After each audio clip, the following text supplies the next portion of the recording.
What's good? It's Woog.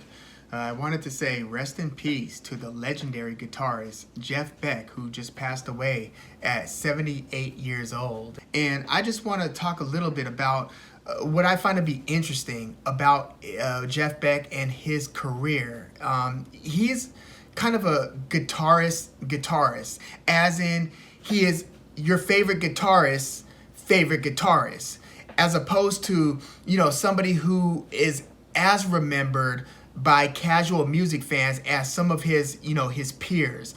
And he's nearly peerless when it comes to his virtuosity on the guitar. And if you look at like the greatest guitarists of all time lists, you'll rarely find him any lower than number 5. Like, for instance, one website that I really like, Digital Dream Door, has Jeff Beck as the second greatest rock guitarist of all time.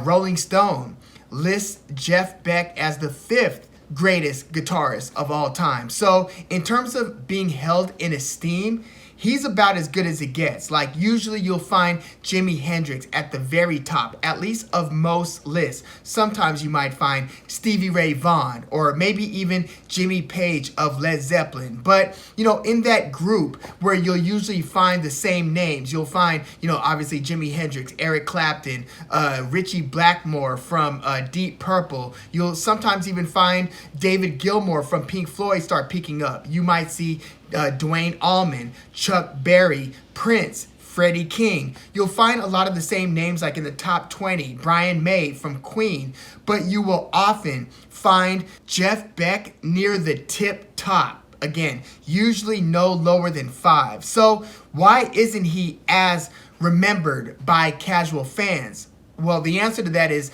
unlike Jimi Hendrix, who is a part of the Jimi Hendrix Experience, where all 3 of their albums are pretty much seen as iconic, and there are several songs from each one of those 3 albums that are remembered or heard on classic rock radio or featured on, old video games like Guitar Hero. So there are more instances of music that Jimi Hendrix and the Jimi Hendrix Experience created that will be remembered. Or like if you take Eric Clapton, he was a member of Cream, who had, Disraeli Gear's iconic album, right? Or other songs like White Room. And then Eric Clapton would go on and be a part of Blind Faith and then have a very long solo career. And also, Eric Clapton and Jimi Hendrix were also frontmen doing a lot of the lead vocals in a lot of their music. Or you've got Pete Townsend, the guitarist from The Who. So you've got a lot of these other guitarists. Keith Richards,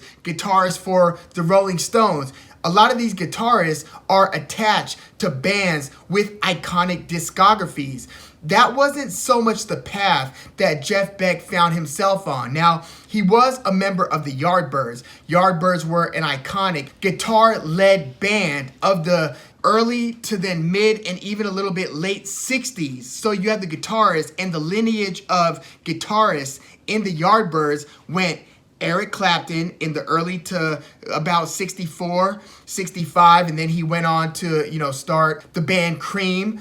And then so it went from Eric Clapton to Jeff Beck. So Jeff Beck is on, you hear some of his stuff on the For Your Love or Heart Full of Soul. And then he basically took over the chief guitar duties by the time they got to Roger the Engineer. That was like a 1966 Yardbirds album. And then it went from Jeff Beck to Jimmy Page, who would later found Led Zeppelin. In fact, when Jimmy Page first started piecing Led Zeppelin together, with John Paul Jones, John Bonham, and lead vocalist Robert Plant, they were first billed as the new Yardbirds. So again, the Yardbirds lineage in guitarists went from Eric Clapton to Jeff Beck to Jimmy Page. In fact, when they hired Jeff Beck into the Yardbirds, they were actually trying to recruit Jimmy Page, and it was on Jimmy Page's recommendation that they took Jeff Beck instead. So after the stint with the Yardbirds, Jeff Beck would then start the Jeff Beck Group. That was the name of his band. And actually,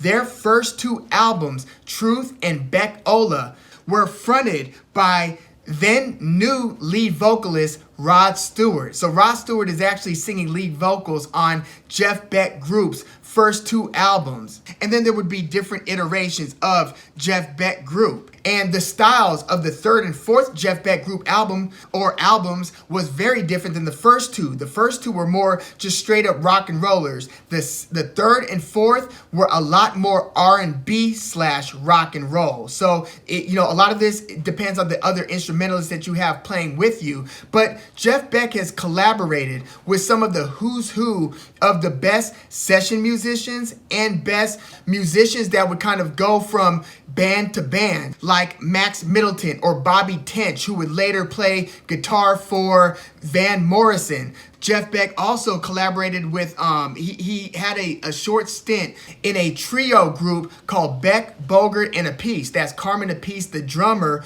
who also drummed for Vanilla Fudge, and then bassist Tim Bogert. And so after that early Jeff Beck Group era, which was from like 1968, because he had left Yardbirds in 1967, so Jeff Beck Group from 68 to about 72. Then he did Beck, Bogert, and Appice in 1973, and then he started doing his solo albums. And it's interesting because he had his best commercial success with his next two albums in 1975 and then 1976. Those albums were Blow by Blow and Wired. And I repeat, the reason why he didn't have as much like notoriety in terms of the casual music fan, like why isn't he as remembered as like the Jimi Hendrix or Pete Townsend or Eric Clapton? And I was saying it's because they were in other musical outfits that had more commercial success. But if you think about it, when Jeff Beck was doing Blow by Blow and Wired, and then a lot of the albums after that, we're now talking mid-70s, the fact that he did go platinum and that he did chart relatively well, he like Blow by Blow hit number 4 on the US Billboard 200, and then Wired, his next album, hit number 16. Blow by Blow, by the way, has a beautiful song called "Cause We Ended as Lovers." It's a Stevie Wonder cover. Jeff Beck's actually done a few very good Stevie Wonder covers. He did Superstitious, as well as several other covers. But Blow by Blow and Wired charted pretty high, which is actually amazing for instrumental albums. Think about that.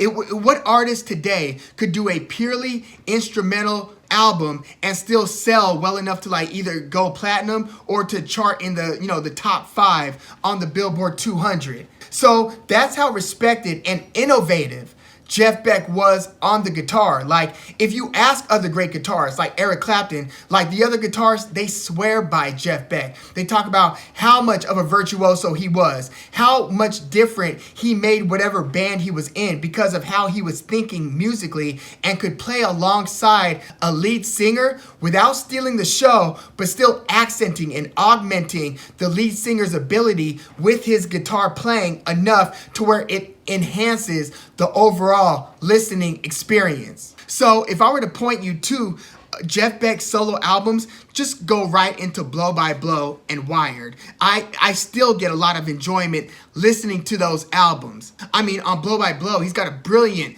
guitar solo called Scatterbrain. That's one of the highlights there. I like Freeway Jam. That's a very good one. And like I said before, Cause We Ended as Lovers, the Stevie Wonder cover. In fact, Stevie Wonder's featured on that album. He's not credited, but on the song Thelonious, Stevie Wonder's playing clavinet. That's the same instrumental that he starts Superstition off with, now that I think about it. So it's that ding, ding, the same thing that John Paul Jones plays in Led Zeppelin's Trampled Underfoot. That ding, ding, ding, ding, it looks like a piano, but it's a clavinet. So yeah, Stevie Wonder actually features on Blow by Blow. And then on Jeff Beck's next album, Wired, a couple highlights include Blue Wind and Love is Green.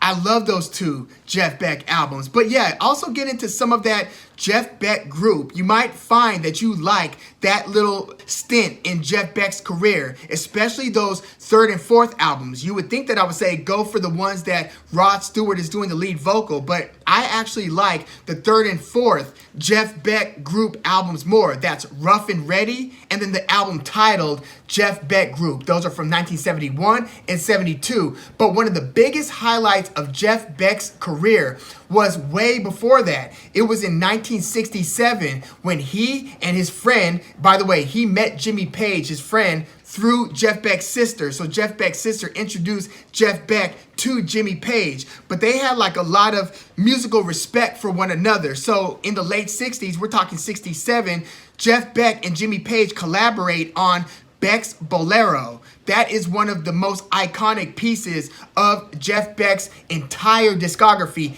if not his #1 masterpiece. And here's the thing, if you listen to that song, it predates a lot of songs that have a similar energy. Like you might hear like a Deep Purple song that you listen to and say, hey, that's got some Beck's Bolero in it, but it's like two pieces to it. It's got the slower, more emotional, heartstring pulling section in the beginning of Beck's Bolero, and then it gets into a straight hardcore rocker on the back half of it. And again, it predates a lot of, you would say, like Led Zeppelin guitar riffs or Rolling Stones guitar riffs that have like a heavier energy to it. No, Jeff Beck was a pioneer in a lot of ways. And he went from, blues rock, which a lot of people started off with the blues rock, to a harder rock, to R&B/rock. And then by the time he was doing Blow by Blow and Wired, it was more, and that Beck, Bogert, and a piece,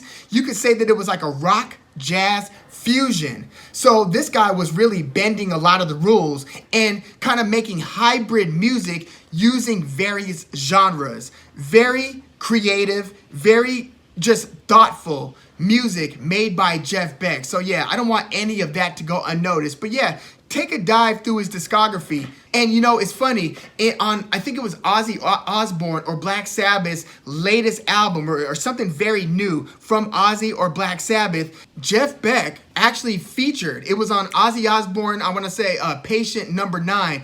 And Jeff Beck was more than willing.